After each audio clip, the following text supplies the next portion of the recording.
I am forced into speech because men of science have refused to follow my advice without knowing why. It is altogether against my will that I tell my reasons for opposing this contemplated invasion of the Antarctic and reveal the extravagant and incredible facts I suppressed thus far. As a geologist, my object in leading the Miskatonic University expedition was wholly that of securing deep-level specimens of rock and soil from various parts of the Antarctic continent, aided by that remarkable drill devised by Professor Frank H. Peabody of our engineering department. Professor Lake of the biology department had gone ahead and set a forward camp where he had found some interesting spot to use the drill. He had been sending messages with his findings. But all communication stopped since the beginning of the storm. I was analyzing some rocks we had gathered when the storm hit us at the McMurdo base camp. Welcome back, everyone, and today we're gonna play Mountains of Madness by Deep Dive Project. First of all, I want to thank Deep Dive for giving me a key to try out the game. It's a dev that I really enjoy. It's very kind. It's very cool to talk with. Based on a very famous Lovecraft story, I think it's one of the most famous, if not. No, you still have Call of Cthulhu, so I suppose this one would be the second most famous story of Lovecraft. As of some act of providence, all the messages from Lake had been carried out into the storm, lost forever. I wish now I had left it at that. But we were too worried about Lake and, of course, curious to know more about those unbelievable things he had spoken of in his messages.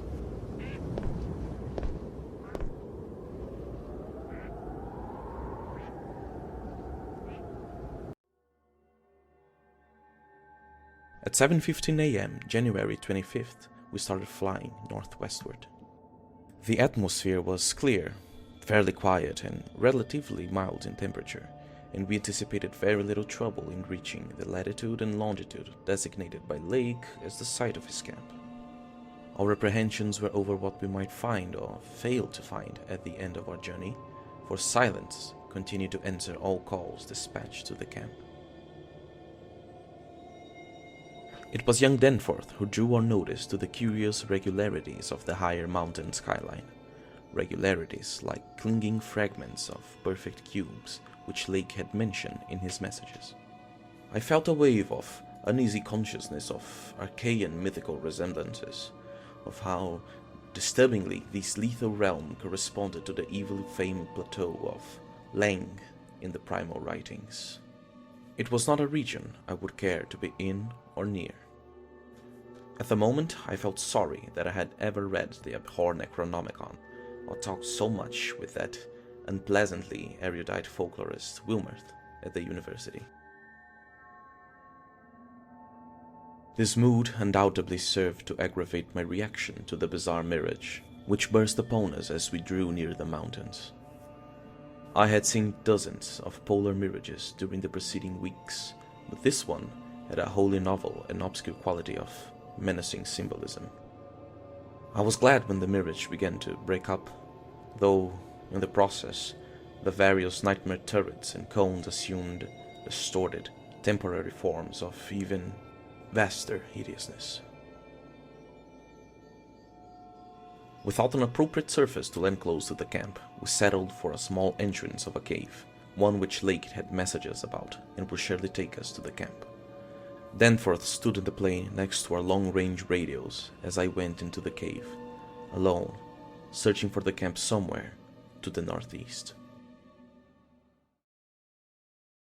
One story that I never thought I was going to see adapted to a game. To be honest, I think I mentioned in other videos, always surprised me when someone tries to adapt Lovecraft to a visual medium, because it's one of the hardest things to do in video game, is to make the concept of cosmic horror work. As I said before, the concept of cosmic horror is that you should fear the unknown. So the idea of cosmic horror, there are alien creatures that could be considered gods due to the fact that they have powers beyond comprehension that do not consider humans things that they should be aware of. So on the scale of importance for these creatures, either elder gods or the old ones, the great old ones, for these creatures, humanity is so below their attention that they are not even aware that we exist. And in Lovecraft's story, once a human understands that the universe doesn't really care about humanity, or humanity is below the scale of importance in the galaxy, it makes the humans go crazy. Or so it's an existential dread that will make us turn into madness. And this Mountains of Madness, I do enjoy the game. I haven't finished it yet, I have to admit, but I do enjoy the game. I think it worked very well, the fact that you are alone in the game, since that makes the isolation factor work quite well. And yeah, once again, I do enjoy the game. I loved it. You have a few puzzles, more traversal puzzles than normal, but you have to find a way to reach certain spots, to read certain texts in the game, and I do like that. I like that vibe. As I said, I haven't finished it yet, so I cannot attest to how good it is until the end. But for me, I'm all up for more cosmic horror games, and I hope to see more games from Lovecraft come into fruition. So I do like it. I hope that Deep Dive keeps adapting Lovecraft stories, since most of them are already into the public domain, and it's very well done. It is only with vast hesitancy and repugnance that I let my mind go back to Lake's camp and what we really found there. We carefully photographed all the main evidences of insane disorder at the camp, and it surely looked like madness to find 6 imperfect monstrosities carefully buried upright, while the 8 perfect specimens mentioned by Lake seemed to have been completely blown away. We shall use the prints to buttress our pleas against the departure of the proposed Starkweather Moor expedition. Insanity, centering in the missing Gedney as the only possible surviving agent, was the explanation spontaneously adopted by everybody so far as spoken utterance was concerned. Though each of us may have harbored wild guesses which sanity forbade to formulate completely, for one had to be careful of one's imagination in the lee of those overshadowing mountains of madness. We started a tentative plan for 1 or more range-crossing altitude flights in a lighting plane. It was decided that Danforth and I would try it first. As all know, our report included a tale of a hard ascent, a conjecture that certain slopes and passes would permit of the scaling and crossing of the entire range by seasoned mountaineers, and a remark that the mysterious other side holds a lofty and immense superplateau, as ancient and unchanging as the mountains themselves. This body of data is in every respect true so far as it goes, and it completely satisfied the men at the camp. But now it is my terrible duty to amplify this account by filling in the merciful blanks with hints of what we really saw in the hidden transmontane world.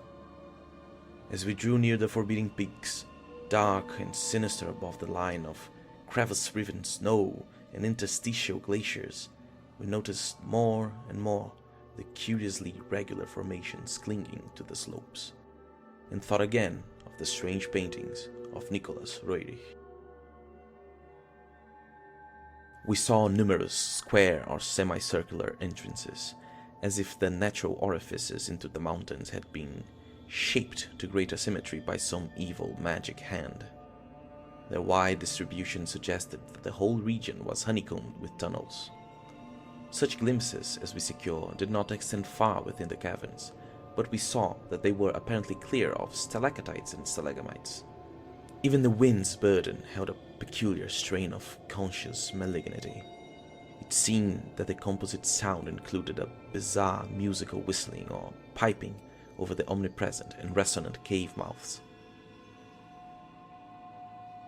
A few more feet of altitude, and we would behold the realm beyond.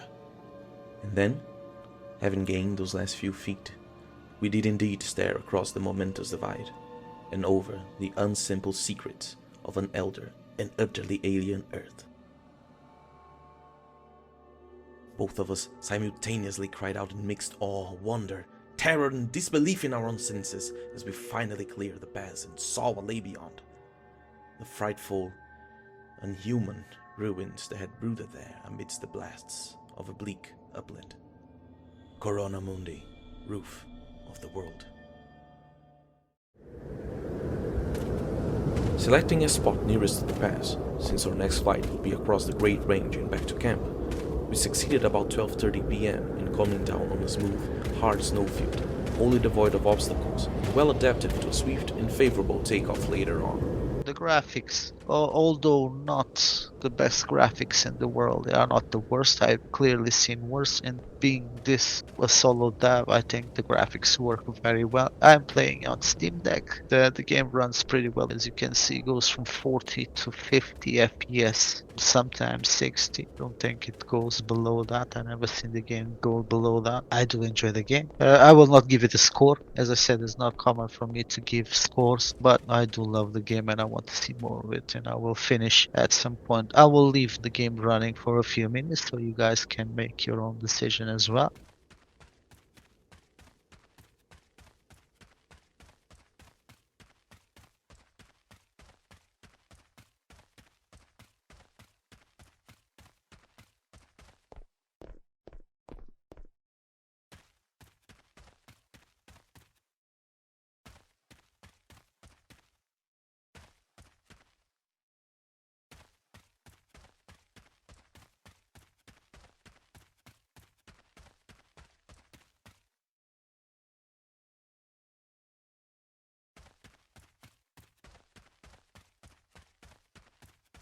And there you go. That's what I have to say about it. I hope you guys enjoy the game. If you do, don't forget to click the like button. If you're not subscribed now, it's a good time. And good luck. I'll see you next time. I pray the Lord my soul to take.